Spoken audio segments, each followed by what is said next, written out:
مين عنده الشجاعه يطلع موبايله ويمسح الابلكيشنز دي؟ حلو قوي ده. ان المراجعه النهائيه هي فرصه لو حضرتك كان عندك مشاكل في بعض اللي فات، فرصه لو حضرتك كنت مقصر في اللي فات، فرصه لو كنت حضرتك مش قادر تميز، فرصه لو انت كنت تايه انا كويس ولا لا، اصل انا اللي فات ده مش عارف اراجعه من البدايه ولا من النهايه. المراجعه النهائيه مش بس في العربي، اكيد في كل المواد. من فجر يومك للدجى أمل ورقد مرهق، وبنصف نوم يا فتى كنت الزمانة السابق. قاسمت قهوتك العنا والمر مما يقلق، وخشيت من مستقبل لكن ربك أكبر.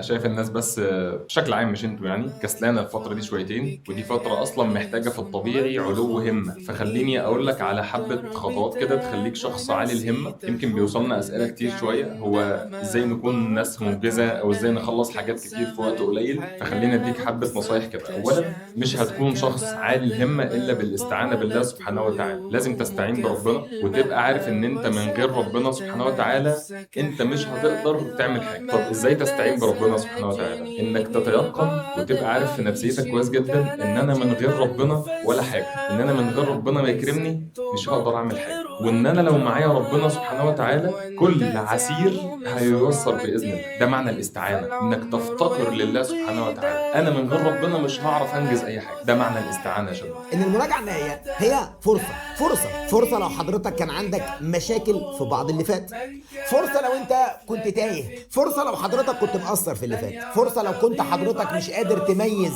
انا كويس ولا لا، اصل انا اللي فات ده مش عارف اراجعه من البدايه ولا من النهايه، اصل انا حاسس ان انا قصرت، اصل انا حاسس ان انا ما خدتش فرصتي في الحل، اصل انا حاسس ان انا مش لامم كل حاجه، اصل انا حاسس ان انا مش زي بقى اصحابي. المراجعه النهائيه تقدر مش بس في العربي، اكيد في كل المواد، بس تقدر تبدا من اول وجديد بجد. نراجع ده قلبي، فكره هنلحق ولا مش هنلحق ما تشغلش دماغك بيه. كل اللي طالبه من حضرتك بس حاجتين: الحاجه الاولانيه شيء من الثقه، تثق، شيء تاني ان انت تنفذه. ما تفضلش تقول اصلي خايف فما تعملش اللي مطلوب منك. كل تركيزك في المحاضره بذاتها. المحاضره نزلت، انا ماليش دعوه المحاضره الثانيه هعمل ايه. كل تركيزي اثناء الاسبوع ان انا اخلص المطلوب مني في المحاضره دي، اخلصه قدر المستطاع. قدر المستطاع يعني باقوى جهد عندي. خلصته، نبدا بقى الاسبوع اللي جاي او الاسبوع اللي بعده تحدي جديد. اتفقنا؟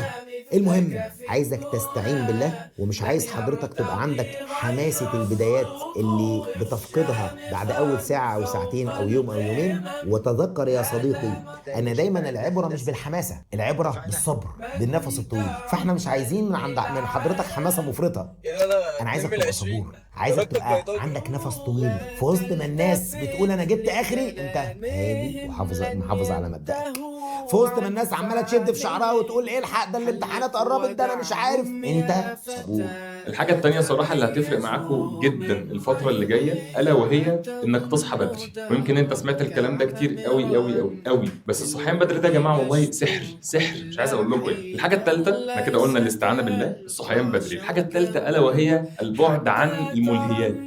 ودي يا جماعة آفة والله. أحكي لكم كده حاجة بسيطة. لما دخل رمضان اللي فات أنا قلت لازم أتخلص من أي حاجة احتمال تجيب لي سيئات أو تضيع حسناتي. فقلت بس إيه الحاجة اللي على الموبايل ممكن تجيب سيئات؟ تيك توك، انستجرام، الفيسبوك. انا فاتح البيج ما بتجيبش حاجه يعني، فما فيهاش على مستواي انا الشخصي ما بتجيبش حاجه ماشي. فقلت بس خلاص لازم نمسح التيك توك وانستجرام يعني، وقد كان مسحتهم في بدايه رمضان. المهم طول الشهر انا نسيت اصلا ان كان في حاجه اسمها كده، نسيت ان كان في حاجه اسمها سكرول وانا راكب العربيه كده بسمع بودكاست عادي. فجينا بعد العيد وكان في واحد معايا في المكتب عاوز يعمل فيديو كده معايا والكاميرا وبتاع، وقال لي هننزله سوا يعني، فلازم افتح عشان اقبل الكوبريشن ده. فنزلت انا التيك توك تاني عشان اقبل الفيديو معاه، وقبلت الفيديو وقعدت مثلا الابلكيشن على موبايلي يومين ولا حاجه. اقسم لكم بالله انا كنت تعبان تعب في اليومين دول مش طبيعي، ما استحملتش. عارفين يعني، عارف لما تبعد عن حاجه فتبقى مبسوط فترجع لها فتبقى زعلان جدا؟ ما استحملتش، مسحته تاني. ومن ساعتها